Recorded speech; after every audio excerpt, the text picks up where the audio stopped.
আসসালামু আলাইকুম। সংবাদে আপনাদের সবাইকে স্বাগত জানাচ্ছি। আমি ফিরোজ তোহা। শুরুতেই সংবাদ শিরোনাম। বাংলাদেশের সর্বশেষ গুরুত্বপূর্ণ আপডেট সংবাদে আপনাকে স্বাগত। শুরুতেই সংবাদ শিরোনাম, পরে বিস্তারিত। প্রথমে জানাবো, তারেক রহমানের দেশে ফিরতে কোনো বাধা নেই বললেন স্বরাষ্ট্র উপদেষ্টা। বিএনপির ভারপ্রাপ্ত চেয়ারম্যান তারেক রহমানের দেশে ফিরতে আর কোনো বাধা নেই জানিয়েছেন স্বরাষ্ট্র উপদেষ্টা জাহাঙ্গীর আলম চৌধুরী। আজ গাজীপুরে সালনা হাইওয়ে থানা পরিদর্শন শেষে সংবাদকর্মীদের সঙ্গে সমসাময়িক ইত্যাদি বিষয় নিয়ে আলাপকালে সব কথা বলেন তিনি। জানাবো, ইসরায়েলি হামলায় ইরানের সেনাবাহিনী প্রধান নিহত। ইরানের পারমাণবিক স্থাপনা ব্যালিস্টিক ক্ষেপণাস্ত্র তৈরির কারখানা লক্ষ্য করে ইসরায়েলের অভ্যন্তরে ব্যাপক বিমান হামলা চালিয়েছে ইহুদিবাদী ইসরায়েল। এই হামলায় ইরানের সেনাবাহিনী প্রধান মোহাম্মদ বাগেরি নিহত হয়েছে। খবর আল জাজিরার। দেশটির রাষ্ট্রীয় টেলিভিশনে এই বিষয়টি নিশ্চিত করা হয়েছে। এরপর জানাবো, ইসরায়েলের হামলায় ইরানের 6 পরমাণু বিজ্ঞানী নিহত। ইসরায়েলের বিমান হামলায় ইরানের 6 জন পরমাণু বিশেষজ্ঞ আহত হয়েছে। হাসপাতালে নেওয়ার পর তারা নিহত হন। আজ নজিরবিহীন হামলায় দেশটির শীর্ষ পারমাণবিক কর্মকর্তাদের এই হতাহতের খবর জানিয়েছে ইরানের সংবাদ মাধ্যম তাসনিম নিউজ। এদিকে এবার ইসরায়েলে পাল্টা হামলা শুরু করল ইরান। ইসরায়েলে নজিরবিহীন হামলার জবাবে পাল্টা হামলা শুরু করেছে ইরান। ইরান তাদের ভূখণ্ডের দিকে 100টিরও বেশি ড্রোন নিক্ষেপ করেছে বলে জানিয়েছে ইসরায়েলি সেনাবাহিনী। এবারে জানাবো, ইসরায়েলি হামলায় ইরানে আহত 50, অধিকাংশই নারী ও শিশু। দখলদার ইসরায়েলি বাহিনীর হামলায় অন্তত 50 জন ইরানের রাজধানী তেহরানের চারপাশে হাসপাতালে ভর্তি হয়েছে। দেশটির আধা সরকারি সংবাদ সংস্থা তাসনিম নিউজ এই তথ্য জানিয়েছে। আজ পারমাণবিক ও সামরিক স্থাপনার উপর একযোগে হামলা চালিয়েছে। 40টি বিমান দিয়ে হামলা চালানো হয়েছে। প্রিয় দর্শক, এতক্ষণ শুনছিলেন সংবাদ শিরোনাম, এবারে বিস্তারিত। তবে তার আগে বন্ধুরা, অনুরোধ থাকবে এই সংবাদটিতে একটি লাইক দিন।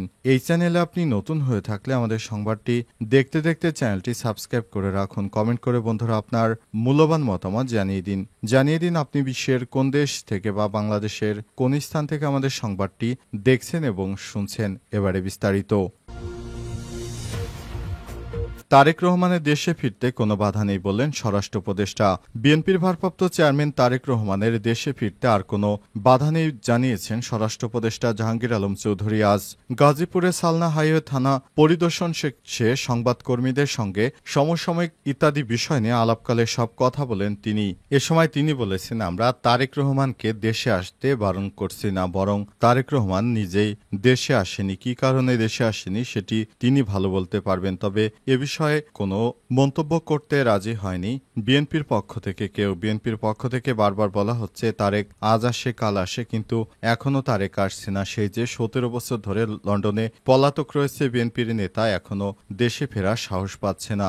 অনেকেই বলছে তিনি নাকি সেনাবাহিনী প্রধানের ভয়ে দেশে আসছেন না। তবে সত্যি কি তাই কিনা সে বিষয়ে এখন স্পষ্ট করে বলা যাচ্ছে না, কারণ বিএনপি নেতাকর্মীরা এখন বিদেশে পলাতক রয়েছে অনেকেই। এখনো শেখ হাসিনা পতনের পর অনেক নেতাকর্মী এখনো দেশে ফিরেনি। কি কারণে ফেরেনি সেটি তারাই ভালো বলতে পারবে। বিএনপির পক্ষ থেকে এ বিষয়ে কোনো নির্দিষ্ট কোনো তথ্য জানাতে পারেনি। অনেকেই বলছেন বিএনপি আওয়ামী লীগ আঁতাত করে একসঙ্গে চলে, তাই আওয়ামী লীগ পালিয়ে যাবার পরও বিএনপির নেতাকর্মীরা এই সরকারকে ভয় পাচ্ছে, কারণে তারা দেশে ফিরতে পারছে না।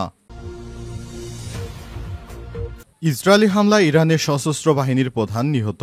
ইরানের পারমাণবিক স্থাপনায় ব্যালিস্টিক ক্ষেপণাস্ত্র তৈরির কারখানা লক্ষ্য করে ইসরায়েলের বিমান হামলায় দেশটির সশস্ত্র বাহিনীর প্রধান মোহাম্মদ বাঘেরি নিহত হয়েছে। খবর আল জাজিরার। আজ দেশটির রাষ্ট্রীয় টেলিভিশন IRIN এর সশস্ত্র বাহিনীর chief of staff major general Mohammad বাঘেরি নিহত হওয়ার খবর নিশ্চিত করে।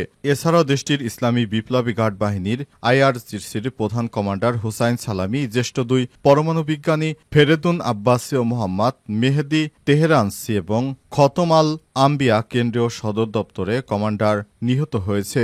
আজ স্থানীয় সময় ভোর 4টার দিকে ইসরায়েল হামলা শুরু করে অপারেশন রাইজিং লায়ন নামের ওই অভিযানে এরই মধ্যে রাজধানী তেহরান সহ ইরানের বিভিন্ন সামরিক স্থাপনা, পরমাণু গবেষণা কেন্দ্র, আবাসিক স্থাপনায় 5 দফা হামলা চালিয়েছে ইহুদিবাদী ইসরায়েল। হামলার পর ইসরায়েলের প্রধানমন্ত্রী বেঞ্জামিন নেতানিয়াহু ঘোষণা দিয়েছেন যতক্ষণ প্রয়োজন ততক্ষণ এই অভিযান অব্যাহত থাকবে। এদিকে মার্কিন পররাষ্ট্রমন্ত্রী বলেছেন বলেছেন যুক্তরাষ্ট্র এই হামলায় জড়িত নয়। তিনি ইরানকে অঞ্চলে আমেরিকান ঘাঁটিতে হামলার বিরুদ্ধে সতর্ক করেছেন। ইরানের সর্বোচ্চ ধর্মীয় নেতা আয়াতুল্লাহ আলী খামেনির জ্যেষ্ঠ উপদেষ্টা আলী শামখানি হামলায় গুরুতর আহত হয়েছেন।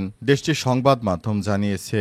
ইসরায়েলের এই হামলার পর তীব্র প্রতিক্রিয়া জানিয়েছে খামেনি। তিনি বলেছেন এই হামলা ইসরায়েলের বর্বর স্বভাবের প্রমাণ। তিনি হুঁশিয়ারি দিয়ে বলেছেন এই হামলার মাধ্যমে ইসরায়েল নিজেই নিজের জন্য একটি করুণ পরিণতির পথ তৈরি করেছে, যার ফলাফল তারা নিশ্চিতভাবে ভোগ করবে।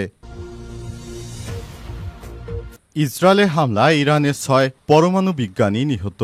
ইসরায়েলের বিমান হামলায় ইরানের 6 জন পরমাণু বিশেষজ্ঞ নিহত হয়েছে। আজ 13 জন নজিরবিহীন হামলায় দেশটির শীর্ষ পারমাণবিক কর্মকর্তাদের এই হতাহতের খবর জানিয়েছে ইরানের সংবাদ মাধ্যম তাসনিম নিউজ।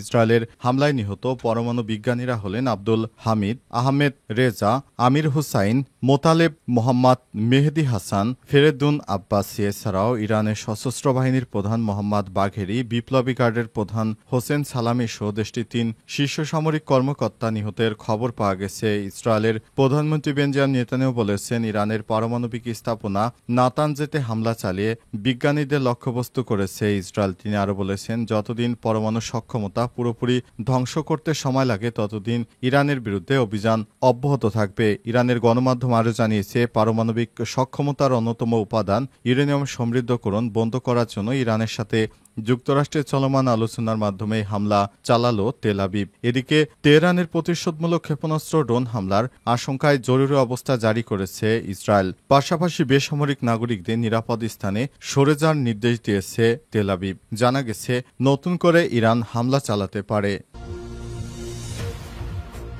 এবার ইসরায়েলে পাল্টা হামলা শুরু করল ইরান। ইসরায়েলে নজিরবিহীন হামলার জবাবে পাল্টা হামলা শুরু করেছে ইরান। ইরান তাদের ভূখণ্ডের দিকে 100টিরও বেশি ড্রোন নিক্ষেপ করেছে বলে জানিয়েছে ইসরায়েলি সেনাবাহিনী। মার্কিন সংবাদ মাধ্যম সিএনএন এর খবরে বলা হয়েছে ইসরায়েল সশস্ত্র বাহিনী আইডিএফ এর মুখপাত্র এডি ডিফিন বলেছেন গত কয়েক ঘন্টায় ইসরায়েলের দিকে শতাধিক ড্রোন নিক্ষেপ করেছে ইরান। আমাদের সমস্ত বিমান প্রতিরক্ষা ব্যবস্থা যে কোনো হুমকি প্রতিহত করার জন্য কাজ করছে। আমরা কঠিন সময়ের মধ্য দিয়ে যাচ্ছি। এর আগে শুক্রবার 13 জুন ভোরে পারমাণবিক সক্ষমতা অর্জন ঠেকাতে 200 যুদ্ধ বিমান ব্যবহার করে ইরানের পারমাণবিক স্থাপনা সহ প্রায় 100 স্থাপনা লক্ষ্য করে হামলা চালিয়েছে ইসরায়েল। বিশেষ করে ইউরেনিয়াম সমৃদ্ধকরণ অঞ্চলে হামলা চালিয়েছে ইসরায়েল। তেল আবিব এই অভিযানের নাম দিয়েছে রাইজিং লায়ন। এই হামলায় 2 পরমাণু বিজ্ঞানী এবং 3 জন শীর্ষ কমান্ডার নিহতের খবর নিশ্চিত করেছে আল জাজিরা। হামলার পরপরই তেল আবিবকে কঠোর শাস্তির হুমকি দেন ইরানের সর্বোচ্চ ধর্মীয় নেতা আয়াতুল্লাহ আলী খামেনি। তিনি একে ভোরের অপরাধ বলে আখ্যা দিয়ে জানান ইসরায়েল শুধু সামরিক নয় আবাসিক এলাকাও লক্ষ্যবস্তু করেছে। তার ভাষায় ইসরায়েল এর জবাব পাবে এবং তা হবে অত্যন্ত কঠিন। এরই পর ইসরায়েলে হামলার তথ্য জানালো তেল আবিব। তবে ইসরায়েলি হামলায় কি পরিমাণ ক্ষয়ক্ষতি হয়েছে সে বিষয়টি এখনো নিশ্চিত করা যায়নি।